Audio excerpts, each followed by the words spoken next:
being a ProSe litigant used to be easy for people who had the skills of the Trivium. Now what's amazing is in the Western world, the Trivium was taught regularly by most people, all the way from the bottom to the top.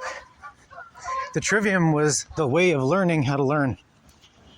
And the Trivium had multiple facets to it. There's the 4 basic elements, and then it expands out to 7. The thing about the Trivium is that the basics of it is you have to learn a subject completely, as much as you can learn about a subject. And then you have to distill the subject into its simplest form for it to be taught to someone else. And then the person you teach themselves has to teach it. That completes the Trivium. And this applies to reading, writing, arithmetic, and music. All of it, those 4 were together, and then there was expansions of these concepts that went out into 3 other fields. That was basically like history, philosophy, things of that nature. And when people start actually learning the basics of the Trivium, then they can learn anything. Because it's how you learn. It's how the human body has a propensity to learn how to do things. It's how the mind and the body connect to be able to do something thoroughly. These skills are essential when learning how to do legal things of the things that are this and that. What's amazing is a lawyer is considered to be practicing law forever. They never actually do law, right? Which is kind of weird. If you're practicing for a big game, you're getting ready to play the game. And then the game day happens and you play the game. There's a winner and a loser in a game. It's really simple. But with lawyers, they're constantly practicing law without ever doing law, which is kind of a perplexing thing. How is it possible to be perpetually practicing but never doing? This comes back to this curious thing of the law of practice. Are they ever really doing law? Or are they practicing law? These are some deep questions that are rarely answered with any satisfactory explanation. And when you start studying law, the history of it, the people, the places, the things, the intended outcomes that were proclaimed, but then the actual things that happened, it's really fascinating to consider. Because when you actually look at the unintended consequences that actually happened, but it happens again and again and again over a long period of time, that's the actual intended consequences. There was just a public premise by which to explain why they were doing a thing that may have been rejected by the general public. But when you actually start studying and looking at the actual things that happen beyond the explanation of why it was supposed to happen a certain way, but didn't, again and again and again, but they kept going, you start realizing the truth of the situation. The legal system is a control structure. It's a release valve. It makes sure that the powerful maintain their powerful position, and those that are not in power never get power. That is the point of the legal system. At its basic, the most basic element, this is what it is. When people in the public get upset because they're not happy with what the powerful are actually doing, then they're told, oh, well, why don't you sue? Use the peaceful means of the legal process, right? It's put there for you so that you can use the legal system to achieve justice, is what the public is told. But rarely is any real justice achieved in court. Some people may achieve an outcome they wanted, others may never achieve it. And because of the complexity, it's difficult to see what's a victory and what's a loss. All things are relative. Now, what's important to understand is that when people get really upset by something the government is doing that enriches the powerful, enriches the government people, the government bureaucrats, but impoverishes and causes harm to the general public, what is the public to do? When you protest to the local authorities, they can just ignore you. There's no mechanism to force them to do anything. That's when people sue, to try to get the courts to force the government to do something that the people want. Rarely is it ever achieved because there's all kinds of reasons and excuses for things not working the way a reasonable person would expect. And this is what's fascinating when you start studying law, is that there's the promise of what law is supposed to be, but then there's reality of what it actually is. And when you study the difference between the two, you realize the promise is what people are attracted to. The promise is what sells the idea of the legal system and the idea of peaceful resolution of differences. But the reality is, it never works. It rarely ever works. And if it does work, it's basically by accident. It's on the mass, the legal system is a branding exercise that has people doing something that is almost akin to spinning in circles until you fall down. At some point, you're going to give up spinning in circles, or you're just going to fall down so many times you're just going to give up. Because that's about what's going on in the legal system. You're pushing forward, doing everything you think you're supposed to. You're doing beautiful spins, doing all kinds of artsy spins, and doing a great job of it. But nothing beneficial happens, because all that happens is you keep spinning until you fall down. But there's no other thing going on. And that's what the legal system is about. It's about spinning you in circles until you fall down or basically give up. Now, some people give up because their lives are destroyed and they have to stop to move on to do other things. Other people give up because they run out of money. Other people give up because they realize they'll never achieve the goal they thought they could have achieved because they believed in the sales pitch of the legal system and did not realize the reality of the legal system. This is sad, but true. The legal system is set up so that when you pursue it, trying to find redress of grievance or trying to find some resolution for the issues you have, often people give up because they run out of time, energy, money, or they just lose spirit. Why? Because the whole point is to actually exhaust you. You'll never actually win in court. You'll never actually get the thing you want to get because it was never possible in the first place. But most people don't know until they spend years wasting their time, energy, and resources pursuing the path that others have before and warned you about. There's those who went through this path and warned you it's not going to work, but yet people don't believe it. Because why? They are ignorant. They're innocent. They don't realize what the system is actually designed for. Unless you really appreciate the depths of the system here, the system is a control valve, right? So the legal system is the exhaust valve for pent-up energy within the system. So the system controls people. It gives a good premise by which you should follow orders or you'll be punished. People who don't want to go to war could be conscripted to war. And if they don't go to war, they can go in jail for years for not going to war and dying for the state. But yet the person who is not volunteering to go to war, they don't agree with the premise by which the state is claiming the war needs to be done. They're not willing to sacrifice themselves for that, but yet they can be just a piece of paper signed with the name of the individual on, and they're conscripted. It's like magic. And if they try to avoid being conscripted and killed in the war, it's called a draft dodger.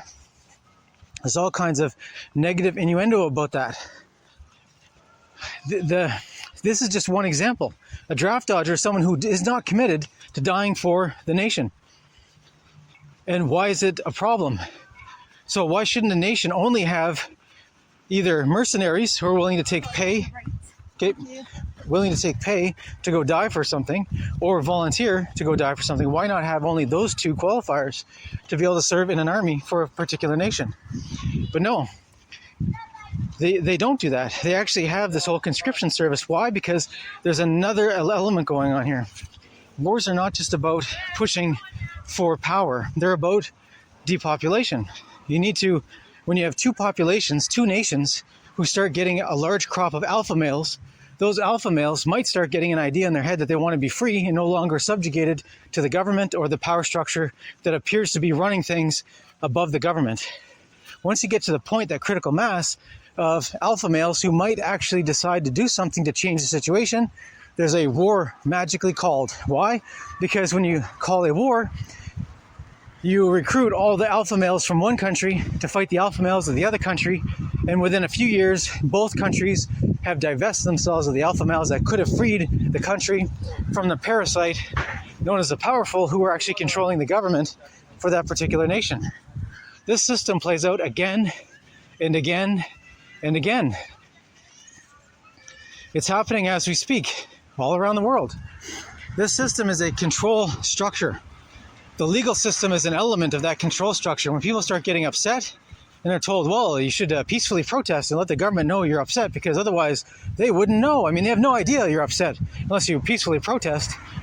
Then people organize peaceful protests. Next thing you know, the government makes it illegal to peacefully protest or calls that specific protest hate speech, hate crime, violent extremists. Next thing you know, these people are in jail or they're fighting for their freedom because they've been charged with all kinds of newly made up crimes, thought crimes, speech crimes, wrongthink.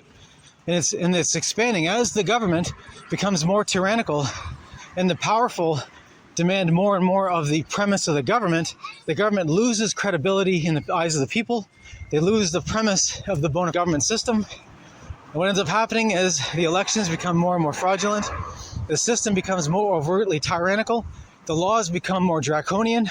And as this spirals down, regular people find them more and more often in court, trying to stay out of jail for something that is just basically expressing their idea that they want to be free.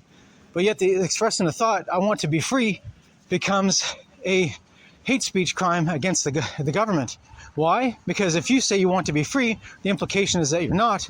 And if you're not, it means there's something wrong with the government, and there can't be anything wrong with the government, or there's something wrong with you. See how stupid this logic is? This logic spiral was how every communist, socialist, fascist government in the world has always maintained control. They come to power, appearing to have the goodwill of the people, or the backing of the people.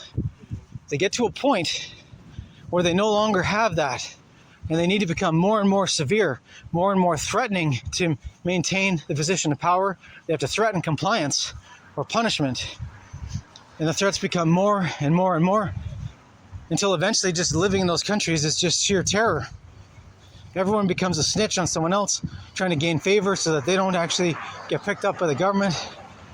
The whole thing spirals into insanity.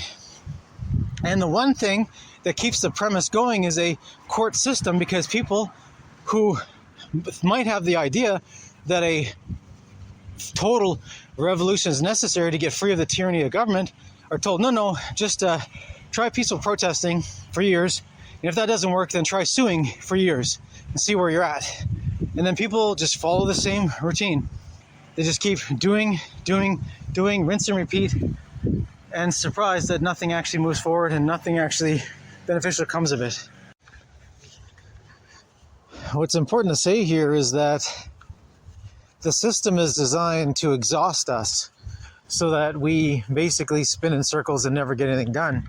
And the government is meant to be a theater whereby there's a wrestling match between one side and the other.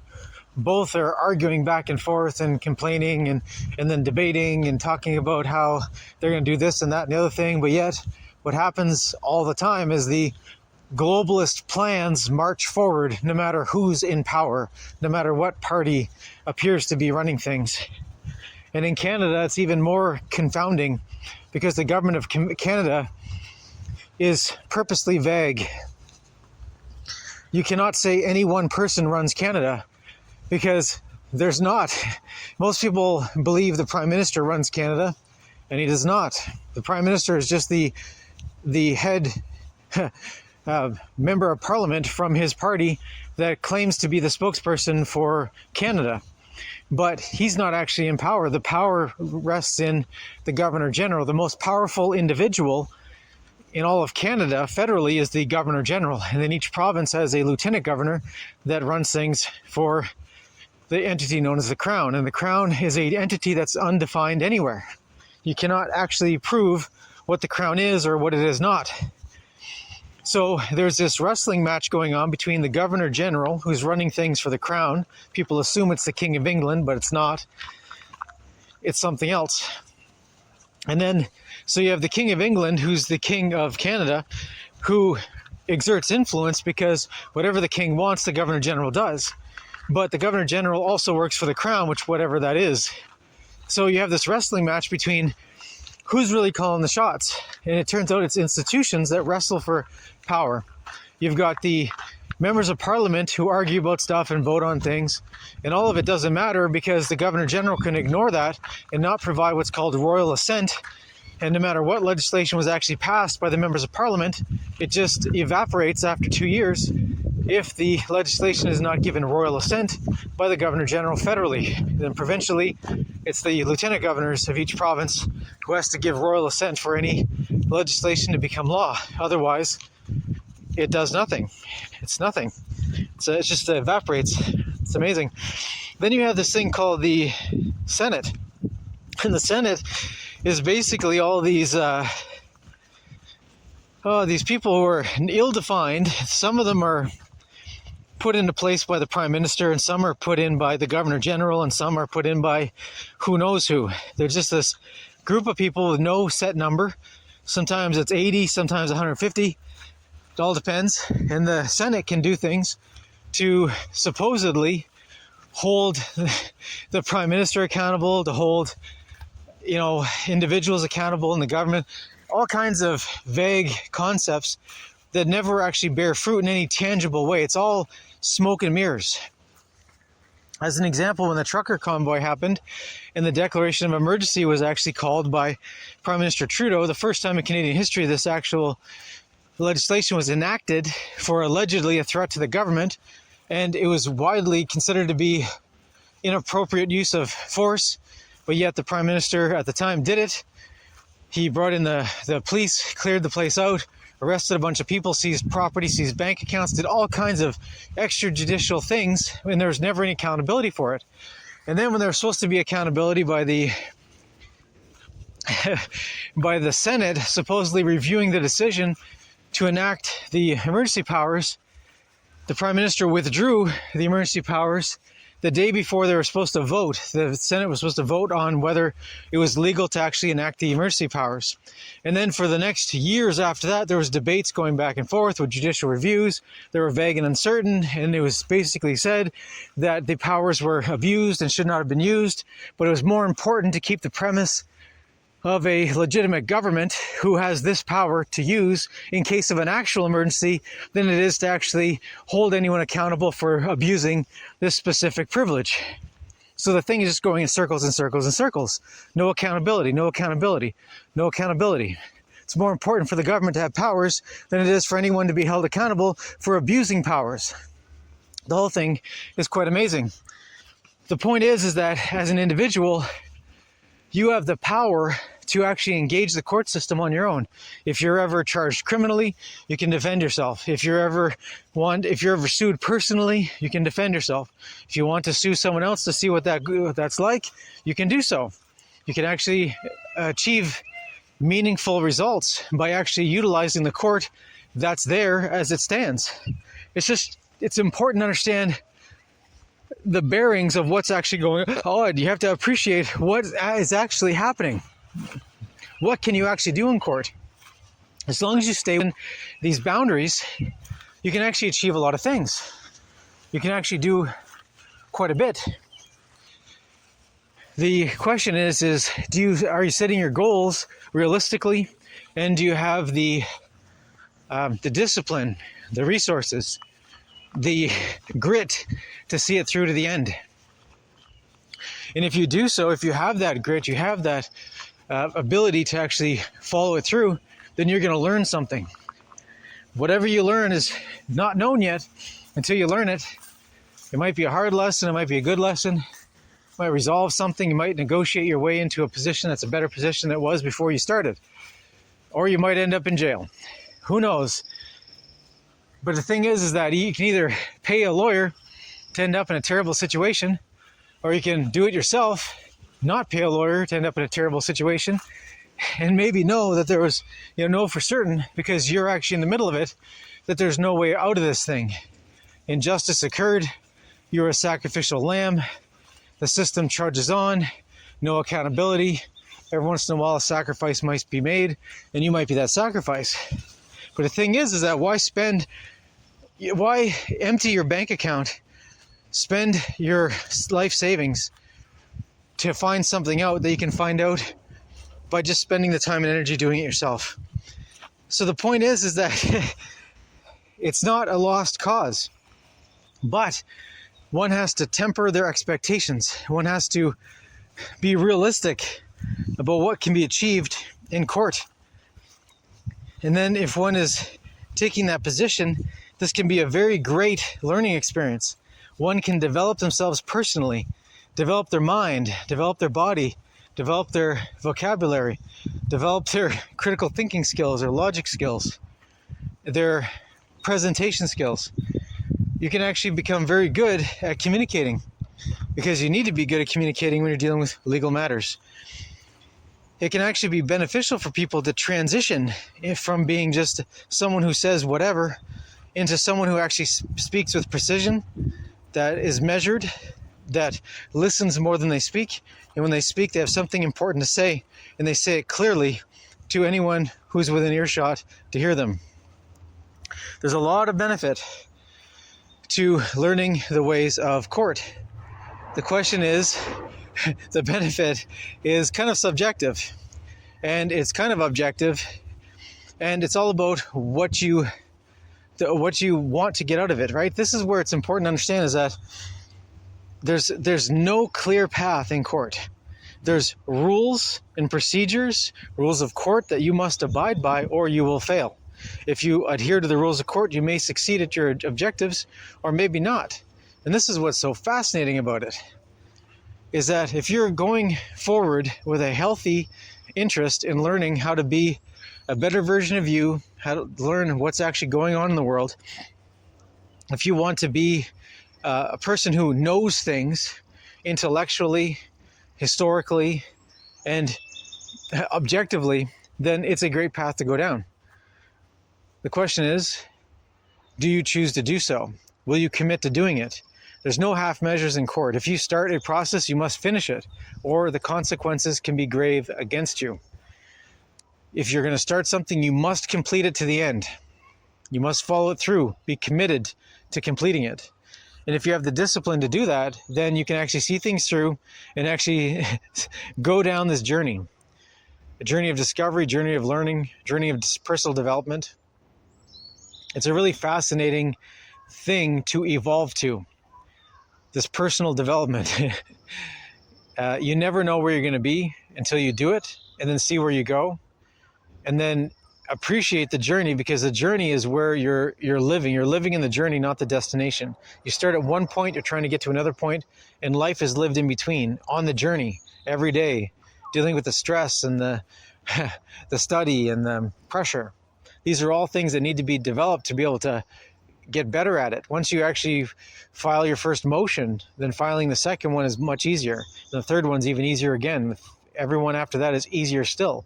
Filing your first notice of action is difficult, but then the next one is easier, and the next one after that's easier, and that's the next one after that's even easier. These are skills that develop and build and build and build until they become second nature and just part of something you do, something, the way you think, the way you are able to rationalize, compute, digest information, and then bring it back. Your ability to recall will be improved. Your ability to conceptualize will to be improved. Your ability to be able to see what's going on when someone from the government gets up and starts speaking, and they start saying things that you know are patently untrue. It's not the legal system does not work that way. The government does not work that way. They're through it. Why? Because you have the knowledge base to know how the system is supposed to work. Reading the Constitution of Canada is a really great thing. Why? Because you can understand how the game of Canada is supposed to be played and how it's not being played that way. And when you actually read the Constitution of Canada, you understand who the actual power players are, who's actually the top of the pyramid. There's actually the crown, whatever that is. Below that, the physical individual is called the Governor General. And then below the Governor General, the Lieutenant Governor Generals, one for every province and territory. And then below that, you have the federal government and provincial governments. You have all these different layers of government that is really interesting to start looking into and start to understand the mechanics. Once you understand how the sausage is made, you can actually make a better decision about consuming that or not. It's a really fascinating thing. It's a really great opportunity for personal growth. And it's a lot of adventure, as long as you have a positive mindset and you maintain your honor, maintain your dignity, be in truth at all things, always come back to first principles, and have the grit to see things through, and who knows where you can end up. It's a really wonderful adventure if you look at it in that light. Lots of positive things can happen. It's just, it may not go the way you expect it to. It may not go the way it should go, because things are never like they seem on the surface. When you start getting down to the layers of truth and realizing how the mechanics work, it's really astounding. But when you're actually in a position of knowing, you can actually be in a position of actually realizing what's going on and watching the machinations around you, and realize the truth of it and how we've deviated from the truth. How most people just are living in a parallel reality, a fantasy, a live action role playing, where they think the government's supposed to be doing one thing when it's not supposed to be doing that at all. They think the government's going to do something to intervene when it never will. They think that the government is there for the people, by the people, and it's not. There's nowhere that it actually says that in the Constitution of Canada or any documents the government actually manifests. It's just amazing. And learning these truths is very empowering, because it can shed you of your ignorance. It can shed you from, it can help you make better decisions in the long run. So you're actually making decisions, in fact, dealing with reality, and then plotting your course based on that. So I'm going to wrap it up there for this installment today. Thanks for listening.